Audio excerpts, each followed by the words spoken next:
Hello everyone, welcome again to Ramanujam school of studies. तो अभी हम लोगों ने एओडी में एप्लीकेशन ऑफ डेरिवेटिव में 12 क्वेश्चन नंबर 12 तक हम लोगों ने कर लिया था प्रीवियस लेक्चर में। क्वेश्चन नंबर 13 देखते हैं। क्वेश्चन नंबर 13 कह रहा है a balloon which is always remain spherical has a variable diameter. So question number 13 यहाँ पे लिखते हैं बलून का डायमीटर कितना है 3/2 इंटू 2x+1। तो वेरिएबल डायमीटर है, तो यहाँ से हम इसको रेडियस निकाल सकते हैं। So radius is equal to diameter का हाफ हो जाएगा। So we can write here 3/4 into 2x+1। Okay, so this is radius. Okay, find the rate of change of its volume with respect to x।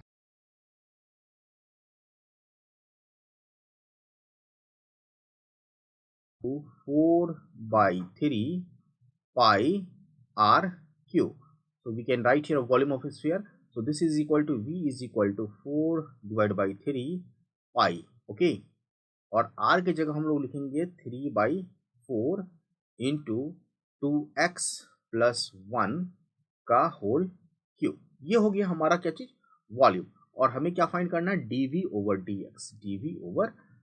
Simple से इसको differentiate करना है। सो 4/3 पाई बाहर, differentiation of इसको हम लिख सकते हैं 3/4 का whole cube, okay, into 2x+1 का whole cube with respect to which one, that is dx। Hence, further we can write here, okay, so this is equal to 4/3 pi, okay, into 3/4, okay, का power raise to power 3 बाहर निकल जाएगा, into differentiation of 2x+1 का power 3। सो इसको differentiation करना है, तो इसका डिफ्रेंशिएशन क्या हो जाएगा 4/3। यहाँ पे लीनियर फंक्शन है तो इसको हम z मान के करेंगे, तो इसको हम लिख सकते हैं 4/3 पाई इंटू 3/4 का whole cube into 3 into 2x+1 का होल स्क्वायर, और 2x का डिफ्रेंशिएशन क्या हो जाएगा 2। अब इसको कैलकुलेट कर लेंगे तो ये हमारा dv/dt आ जाएगा इन टर्म्स ऑफ x के टर्म में आ जाएगा। तो आई होप यहाँ तक ये क्वेश्चन समझ में आ गया हो गया। अब चलते हैं क्वेश्चन नंबर 14। क्वेश्चन नंबर 14, तो क्वेश्चन नंबर 14 क्या कहता है, देखिए अब सारा को एक एक क्वेश्चन में यहाँ पे कर रहा हूँ। आप लोग क्या करना है, आप लोगों को थोड़ा सा प्रैक्टिस करना है, बिना प्रैक्टिस का दिक्कत हो जाएगा। Okay, so sand is pouring from a pipe. Sand को गिराया जाता है नीचे। Question number 14, pouring from a pipe at the rate of 12 centimetre cube per second. तो वॉल्यूम ऑफ सैंड मान लेते हैं V, ठीक है। So this is equal to dv/dt। ये सैंड का है, ये गिवन है 12 centimetre cube per second. The falling sand form a cone. जो फॉलिंग सैंड है वो इस तरह का कोन में जमाव हो रहा है इसका, ठीक है। जिस okay, in such A way that height of cone is always 1/6 of radius of base. इसका मतलब ये कह रहा है कि अगर ये रेडियस r है तो ये जो हाइट है suppose h is always 1/6 of radius. Okay, in such A way 1/6 of the radius of the base, तो 1/6 हो जाएगा, h is equal to r/6। कह रहा है how fast the height of sand cone increasing when height is 4 centimetre. How fast height, तो कह रहा है कि जब h इज इक्वल टू क्या है हमारा, h is equal to 4 centimetre है, तो हमें निकालना है dh/dt is equal to what, यही निकालना है क्वेश्चन में। तो देखिए ये कोन है, कोन का वॉल्यूम ऑफ कोन क्या होता है, volume of cone is equal to 1/3 pi r square into h। So we can write here v, volume of cone is equal to 1/3 pi, r के जगह हम लोग लिख सकते हैं 6h, क्योंकि h इज इक्वल टू क्या हो जाएगा r/6 क्वेश्चन से है, तो r बराबर क्या हो जाएगा 6h। ओके, तो h के टर्म में लिख लिया, इसका स्क्वायर है, हमने इसका स्क्वायर कर दिया इंटू h। इसको थोड़ा सा सॉल्व कर लेंगे तो 1/3 पाई, और ये कितना हो जाएगा 36 into h square into h, that is h का पावर 3। ओके, तो ये किसी भी टाइम जब h होगा ये, तो इसका वॉल्यूम होगा। सो हम लोग अगर यहाँ से dvc/dt dt करेंगे, rate of change in volume of cone, so we have this is equal to 1/3 pi 36, ये तो कांस्टेंट है, इसका डिफरेंशिएशन हमें निकालना होगा, so D H Q with respect to dt, so we can further write it as 1/3 pi 36 into dh with respect to dh into dh over dt. I hope ये chain rule आपको समझ में आ गया होगा. Now so this is equal to 1/3 pi 36 into 3h square into dh over dt, और हमें क्या निकालना है, dh over dt निकालना है. तो we can write here dh over dt is equal to dvc over dt, divide में हमारा क्या जाएगा 1/3 pi into 36 into 3h square. Clear, ये चीज हो गया. अब यहाँ पे मेन चीज ये आता है कि rate of change of volume of कोन, ये क्या है, rate of change in volume of कोन. ये कोन कहाँ से आता है, रेट ऑफ चेंज जिस चेंज से हमारा सैंड नीचे गिर के कोन का फॉर्मेशन करता है, ये दोनों इक्वल होगा. So dv over dt is equal to, हम लोग लिख सकते हैं दिस इज इक्वल टू जो कोन का वॉल्यूम है that is 12 centimetre cube, so we can write here 12, okay, divide by 1/3 pi की वैल्यू हम 3.14 या 22/7 ले सकते, तो पाई यहाँ पे हम 22/7 ले लेते हैं, इंटू 36 इंटू 3, और यहाँ पे h स्क्वायर है, तो h क्या गिवन है क्वेश्चन में, h है 4 सेंटीमीटर, सो 4 सेंटीमीटर का 16 हो जाएगा. सो this is the dh over dt, unit आप लिख लेंगे, मतलब हाइट मीटर पर second, so this is equal two centimetre है तो सेंटीमीटर पर सेकंड. आप ये चीज यहाँ पे आपको कैलकुलेट करना है और आंसर को मैच करना है. Okay, so this is question 14. Now moving to question 15. Question 15 क्या कहता है, देखते हैं. क्वेश्चन 15 को एक बार रीड करते हैं. क्वेश्चन नंबर 15 ये कह रहा है the total cost cx in rupees associated with the production of x unit of item is given by, तो cx की वैल्यू गिवन है, ये टोटल कॉस्ट है. टोटल कॉस्ट किसका फंक्शन है, x का. So 0.007 x cube minus 0.003 x square plus 15x plus 4000, total cost है. कह रहा है कि find the marginal cost when 17 units are produce, तो मार्जिनल कॉस्ट निकाला. सो मार्जिनल कॉस्ट क्या होता है, mcx. मार्जिनल कॉस्ट क्या होगा, मार्जिनल कॉस्ट होगा, एग्जाम्पल में हम लोग देखें differentiation of total cost with respect to dx. So ये निकालना है कब, when x is equal to कितना यूनिट है, 17 यूनिट, मतलब डिफरेंशिएट करना है. So differentiation of cx, total cost को हम क्या करना है, डिफरेंशिएट करेंगे. तो this is equal to 0.007 into X Q का 3x square minus 0.003 x square का 2x, डिफरेंशिएशन प्लस 15x का 1 और 4000 का, चूंकि कांस्टेंट है ये 0 हो जाएगा. यहाँ पे x इज इक्वल टू क्या पुट करना है, x is equal to 11 put करके आप मार्जिनल कॉस्ट जो भी आएगा आप कमेंट बॉक्स में बताएं. हो गया, ये 15वां क्वेश्चन हो गया. चलिए चलते हैं 16 question.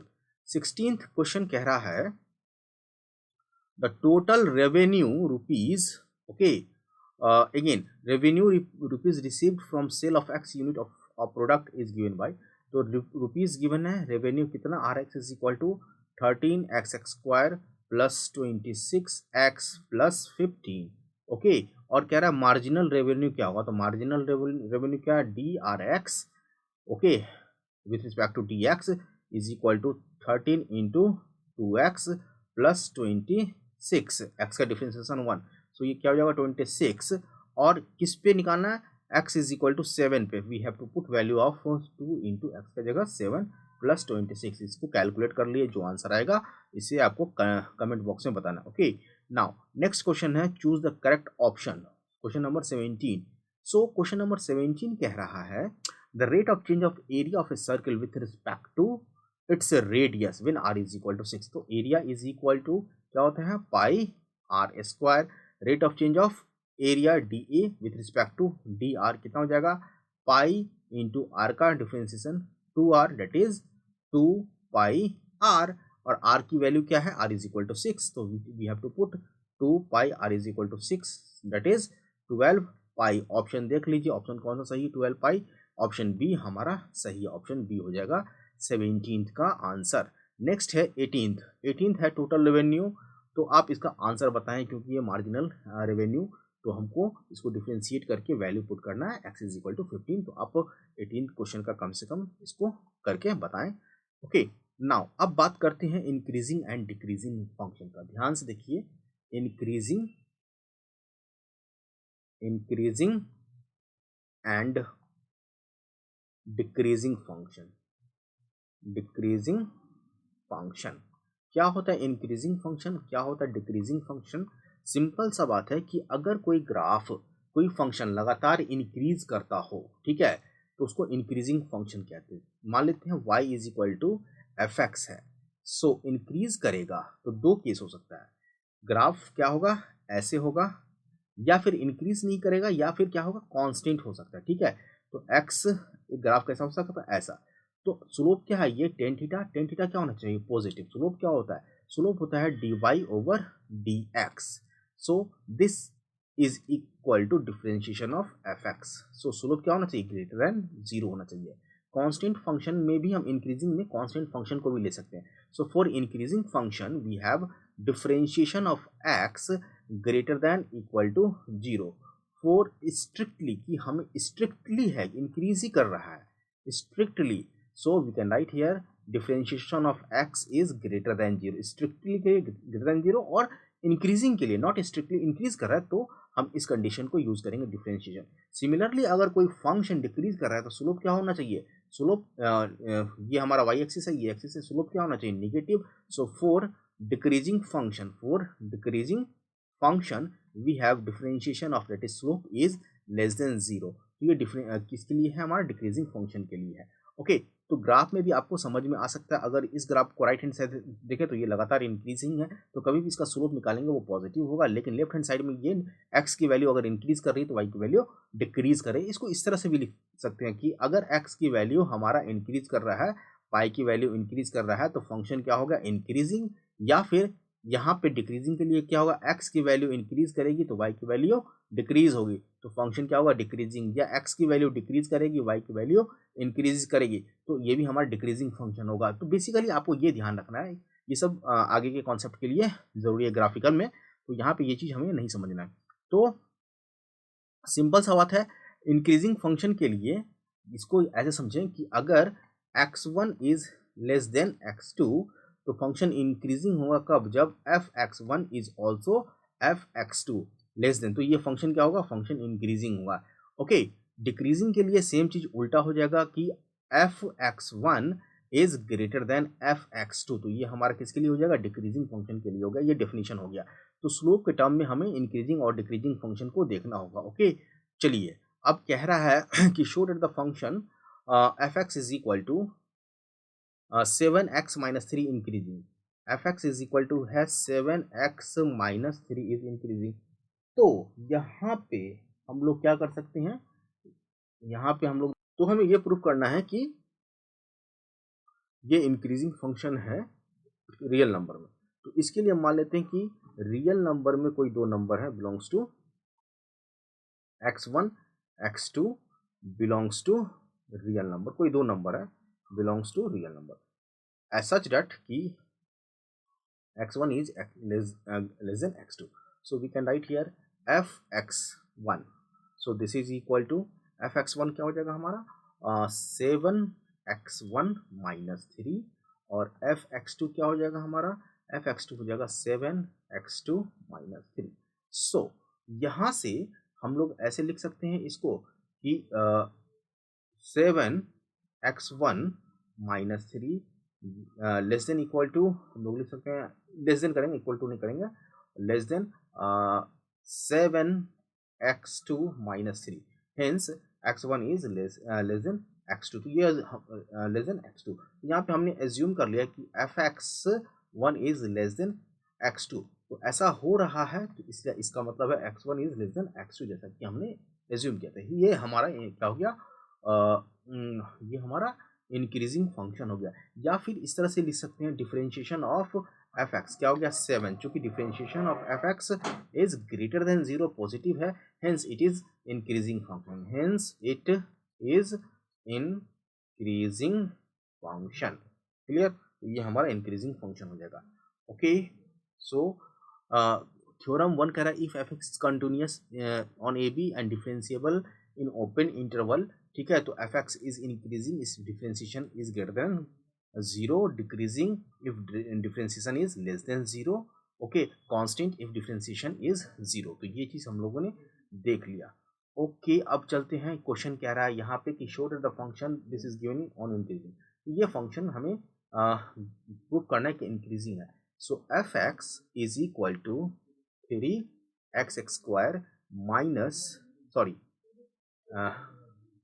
F x is equal to X cube minus 3x square plus 4x, यहाँ पे x belongs to real number है। सो अगर इंक्रीजिंग फंक्शन है तो हमें पहले डिफरेंशिएशन ऑफ x निकालना होगा। सो this is 3x square minus 6x plus 4, ये आ गया। ओके, नाउ तो ये इंक्रीजिंग फंक्शन के लिए क्या होना चाहिए कि ये ग्रेटर देन 0 होना चाहिए। तो पहले हम इसको देखते हैं कि क्या ये ग्रेटर देन 0 है। तो ग्रेटर देन 0 करने के लिए हमें क्या करना होगा कि इसको हमें इस तरह से लिखना होगा, देखिए ध्यान से। So we can write here 3x square minus 6x plus 3 plus 1। So we can take 3 as a common, x square minus क्या हो जाएगा 2x प्लस 1 का whole square plus 1। Now this is x minus 1 का whole square, so we can write here 3 into x minus 1 का whole square plus 1। अब हम right hand side में देखेंगे कि ये क्या है स्क्वायर में, तो ये हमेशा क्या हो जाएगा पॉजिटिव हो जाएगा, क्योंकि 3 भी पॉजिटिव है, प्लस 1 क्या है पॉजिटिव है, दोनों ऐड होकर क्या हो जाएगा पॉजिटिव हो जाएगा। So we can say that differentiation of x is greater than 0, क्योंकि डिफरेंशिएशन ऑफ फंक्शन क्या है greater than 0, so it is an increasing function. तो ये हमारा इंक्रीजिंग फंक्शन हो गया। तो ये हमने लोगों ने प्रूव कर लिया। ये एग्जाम्पल 8 था। एग्जाम्पल 9 कहता है, एग्जाम्पल 9 हर एक क्वेश्चन को हम लोग देखेंगे, डिस्कस करेंगे। चलिए एग्जाम्पल 9 करते हैं अब हम। तो example 9 prove that the function given by f x is equal to cos x is decreasing in 0 से पाई। तो f x is equal to क्या है cos x. Okay, so differentiation of F x अगर हम लोग निकालते हैं with respect to x, so this is equal to cos x का डिफरेंशिएशन क्या होता है minus sine x. So we can write here this is equal to minus sine x. अब ए पार्ट है 0 से पाई, 0 से पाई, तो 0 से पाई में हमारा साइन एक्स क्या होता है, साइन एक्स क्या होता है देखिए ध्यान से, 0 से पाई, तो ये 0 हो गया और ये हमारा पाई बाई 2 पे मैक्सिमम और पाई पे ये पॉजिटिव है। तो यहाँ से यहाँ तक 0 से पाई में क्या होता है पॉजिटिव होता है, साइन एक्स इज पॉजिटिव। तो इसका मतलब है differentiation of F x is minus of sine x that is positive, so this is negative. Differentiation of slope क्या हो गया निगेटिव हो गया। सो हम कहेंगे 0 से पाई में क्या हो गया function is decreasing, function is decreasing. Decreasing के लिए हम लोग क्या कर सकते हैं इस तरह से लिख सकते हैं। ओके, अब कह रहे हैं इंक्रीजिंग पाई से 2 पाई। अब इसी में अगर हम चलें तो 0 से पाई साइन, और यहाँ 0 से हो गया ये पाई और पाई से 2 पाई, पाई से 2 पाई की बात करें, पाई से 2 पाई की बात करें तो साइन एक्स क्या है निगेटिव है, साइन एक्स क्या है निगेटिव है, तो फंक्शन क्या हो जाएगा negative of sine X negative, तो this is equal to positive. तो फंक्शन क्या हो जाएगा फंक्शन हमारा इंक्रीजिंग हो जाएगा। ठीक है, और कह रहा है 0 से 2 पाई के बीच में, तो 0 से 2 पाई के बीच में सी वाला पार्ट है, तो 0 से 2 पाई यहाँ 0 है और 0 से 2 पाई, तो एक 0 से पाई के बीच में क्या है हमारा पॉजिटिव है, तो 0 से 2 पाई के बीच में पॉजिटिव भी हो रहा है। Differentiation of F x whole देखेंगे, सो दिस इज निगेटिव कब 0 से पाई के बीच में, और दिस इज पॉजिटिव 0 से पाई से 2 पाई के बीच में। चूंकि दोनों पॉजिटिव भी हो रहा है, दो केस बन रहा है पॉजिटिव हो रहा है, तो हम क्या कहेंगे कि नाइदर डिक्रीजिंग नॉर इंक्रीजिंग, जो भी पॉजिटिव भी हो रहा है नेगेटिव भी हो रहा है। तो यही क्वेश्चन इस तरह से हम लोगों ने सॉल्व कर लिया। ओके, नाउ नेक्स्ट क्वेश्चन है find the interval in which the function F X, function given है F x is equal to X X square, F x is equal to X X square minus 4x plus 6, किस function में increasing है, किस interval में increasing है और किस interval में डिक्रीजिंग है। तो डिफरेंशिएशन ऑफ एक्स निकालेंगे, so differentiation of x is equal to 2x minus 4, इसका मतलब है फॉर इंक्रीजिंग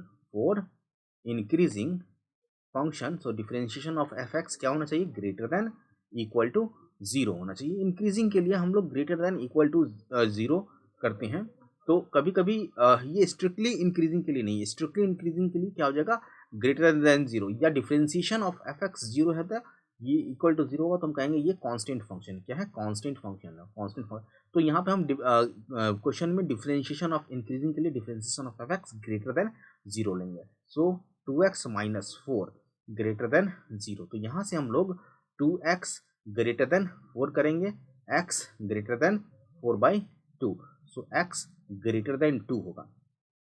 बेसिकली ये नंबर लाइन है, ये 2 है, x ग्रेटर देन 2 इस तरह में होगा तो 0 2 से इन्फानाइट तक ये हमारा क्या होगा, इंक्रीजिंग फंक्शन होगा, ठीक है। लेकिन अगर डिक्रीजिंग फंक्शन में प्रूफ करना है तो डिफरेंशिएशन ऑफ x क्या होना चाहिए, less than 0, that is 2x minus 4 less than 0, that is 2x less than 4, that is x less than 4, तो x लेस देन 4 यहाँ से इधर से इधर, यहाँ पे 2 के बराबर नहीं है तो हम इस तरह से छोटा सा ये गोला डाल देंगे, सर्कल डाल देंगे, ये बताते हैं कि 2 के बराबर नहीं है। सो 2 से minus infinite, so we can write here minus infinite से 2 तक, ये इक्वल करना स्मॉल ब्रैकेट है, इक्वल टू इंक्लूड नहीं होगा, तो इस इंटरवल में ये क्या हो गया, डिक्रीजिंग फंक्शन हो, क्या हो गया, डिक्रीजिंग फंक्शन हो गया। तो इस तरह से हम लोग क्वेश्चन कर लेंगे। ओके, नेक्स्ट क्वेश्चन है example 11, find the interval in which function F x is equal to F x, example है 11, f x is equal to 4x³ minus 6x square minus 72x, किस इंटरवल में plus 30 है, तो किस interval में increasing है, किस इंटरवल में डिक्रीजिंग है। सबसे पहले हम लोग डिफरेंशिएशन ऑफ x करेंगे, so this is equal to 12x square minus 12x minus क्या हो जाएगा हमारा 72, सो 12 कॉमन ले लेते हैं, so this is equal to x square minus x minus 12 6 72। अब इसको हम क्या करेंगे, फैक्टराइज करेंगे, so we can write here 12 is x square minus यहाँ पे क्या लिख सकते हैं, माइनस 3x माइनस है ना, सो माइनस 6 है, so we can write here minus 6x plus x minus 6, split कर दिया यहाँ पे, सो दिस इज 12 इंटू यहाँ से x कॉमन लेंगे, x माइनस 6 प्लस 1 कॉमन लेंगे, क्या हो जाएगा x minus 6। Okay, so we have 12 x minus 6 common लेंगे और यहाँ पे x प्लस 1, तो हमने डिफरेंशिएशन ऑफ फंक्शन निकाल लिया फैक्टर के टर्म में। अब हमें यहाँ पे क्या करना है कि करस्पॉन्डिंग रूट्स निकालना है। करस्पॉन्डिंग रूट्स क्या होगा, x बराबर 6 और x बराबर माइनस 1, माइनस 1 कहाँ होगा, माइनस 1 यहाँ होगा, और प्लस 6 कहाँ होगा, प्लस 6 यहाँ होगा। रूट रिपीट नहीं कर रहा है, 0 इसके बीच में होगा, सपोज 0 यहाँ, तो x हम लोग डिफरेंशिएशन ऑफ 0 पुट करके देखते हैं, so this is equal to differentiation of 0x बराबर 0 पुट करेंगे यहाँ पे, तो क्या हो जाएगा 12, okay, minus 6 into 1, so this is minus 72। तो बेसिकली ये क्या हो गया, निगेटिव हो गया, क्या हो गया, निगेटिव। इसका मतलब है यहाँ पे हमारा एफ एक्स क्या होगा, निगेटिव होगा, स्लोप क्या होगा, निगेटिव होगा, अल्टरनेटली क्या होगा, पॉजिटिव होगा और निगेटिव होगा। तो ये पॉजिटिव, ये निगेटिव, ये पॉजिटिव। तो कहने का मतलब है जहाँ पे निगेटिव होगा वो डिक्रीजिंग, उस इंटरवल में डिक्रीजिंग हुआ, सो -1 से +6 तक अगर बात करें तो निगेटिव है, that is differentiation of F x is less than 0, तो इस इंटरवल में क्या होगा, हमारा फंक्शन डिक्रीजिंग होगा, ठीक है। लेकिन अगर हम बात करें 6 से इन्फानाइट, ओके, और यहाँ पे माइनस इन्फानाइट से -1, दोनों इंटरवल में यूनियन ले लेते हैं, यहाँ पे हमारा जो फंक्शन है वो क्या है, पॉजिटिव होगा, सो इस इंटरवल में फंक्शन एफ एक्स क्या होगा, हमारा इंक्रीजिंग हुआ। तो किस इंटरवल में इंक्रीजिंग हुआ, किस इंटरवल में डिक्रीजिंग हुआ, आराम से हम लोग यहाँ पे निकाल सकते हैं। ओके, ये चीज हो गया। नेक्स्ट एग्जाम्पल 12, ओके, तो आपको इसी तरह से क्वेश्चन करना है। Okay, increasing and decreasing function कह रहा है, ठीक है। सो वी हैव सी है, see here f x is equal to क्या है, साइन 3x, साइन 3x, और हमें किस में देखना है, x बिलोंग्स टू 0 से π/2 में। Okay, so we have differentiation of F x is equal to sine x का क्या हो जाएगा, cos 3x, और cos 3x का 3। अब ये x की वैल्यू 0 से π/2 में हमें देखना है। इसका मतलब क्या है, इसका मतलब है कि differentiation of F x is equal to 0, that is cos x is equal to 0। So differentiation of F x बराबर अगर हम 0 करते हैं, इसका मतलब है कि 3 cos 3x बराबर क्या हो जाएगा 0, दैट इज cos 3x बराबर क्या हो जाएगा cos 90। सो x बराबर क्या होगा 30, दैट इज π/6। तो π/6 पे हमारा डिफरेंशिएशन क्या हो गया, 0 हो जाएगा। अब इंटरवल कैसे कैसे हो जाएगा हमारा यहाँ पे, so we have 3x belongs to 0 से 3 π/2। ओके, x 0 से π/2 है तो 3x कहाँ से 0 से π/2। सो x इज इक्वल टू π/6, ठीक है। सो x इज इक्वल टू π/6 ले लेते हैं, तो x इज इक्वल टू π/6 ले लेते हैं यहाँ पे। सो यहाँ से अगर हम π/6 की बात करें तो दिस इज π/6, 0 कहाँ होगा, 0 इधर, और 3 π/2 कहाँ होगा, 3 π/2 यहाँ होगा, सपोज π/2 यहाँ पे होगा। ओके, सो अब हमें क्या देखना है, हमें ये देखना है कि किस इंटरवल में अब ये पॉजिटिव या नेगेटिव है। सो 0 कहाँ है, 0 यहाँ है। सो 0 से π/6 में अगर हम बात करें तो हमारा ये जो होगा डिफरेंशिएशन किसका, differentiation of x, that is cos 3x, 3 cos 3x, ये है ना। तो differentiation at x is equal to 0 पर तो 0 हो जाएगा।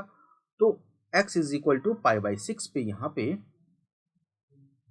0 से π/6 में डिफरेंशिएशन ऑफ एफ एक्स क्या हो जाएगा, ग्रेटर देन 0, अगर इक्वल नहीं ले तो। ओके, तो इस केस में हमारा क्या होगा, फंक्शन इंक्रीजिंग होगा, ठीक है, इस केस में हमारा इंक्रीजिंग होगा। लेकिन अगर π/6 से π/2 तक जाते हैं, ओके, तो यहाँ पे हमारा जो फंक्शन है डिफरेंशिएशन ऑफ एफ एक्स क्या हो जाएगा, लेस देन 0, निगेटिव हो जाएगा। तो इस इंटरवल में फंक्शन हमारा क्या हो जाएगा, डिक्रीजिंग हो जाएगा। तो कहाँ पे इंक्रीजिंग कहाँ पे डिक्रीजिंग होगा, ये डिपेंड करता है साइन ऑफ स्लोप, मतलब डिफरेंशिएशन ऑफ फंक्शन के स्लोप पे डिपेंड कर, फंक्शन पे डिपेंड करता है, ठीक है। तो आई होप यहाँ तक समझ में आ गया होगा। एक बहुत अच्छा सा क्वेश्चन है, इसको भी देख लेते हैं और इसके बाद थोड़ा सा एंड करेंगे।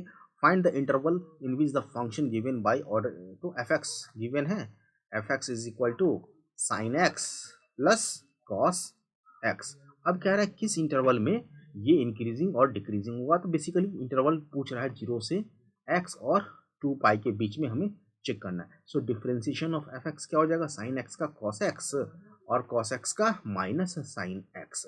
अब यहाँ पे हमें पहले करस्पॉन्डिंग रूट निकालते हैं, differentiation of F x is equal to 0, that is we have sine x is equal to minus cos x is equal to क्या हो जाएगा 0, दैट implies sin x is equal to cos x, sin x is equal to cos x, और sin x is equal to cos x, that is 10x is equal to 1 ले लेते हैं, that implies x की value कहाँ से 0 से 2π में क्या क्या आएगा, π/4 आ जाएगा, और 5π/4 आ जाएगा कहाँ से, इस इंटरवल में x की वैल्यू अगर 0 से 2π के बीच में है तो ये दो वैल्यू आएगा। ओके, बहुत नीचे चला गया ये तो, ठीक है, 2π के बीच में। Okay, so differentiation of X आ गया।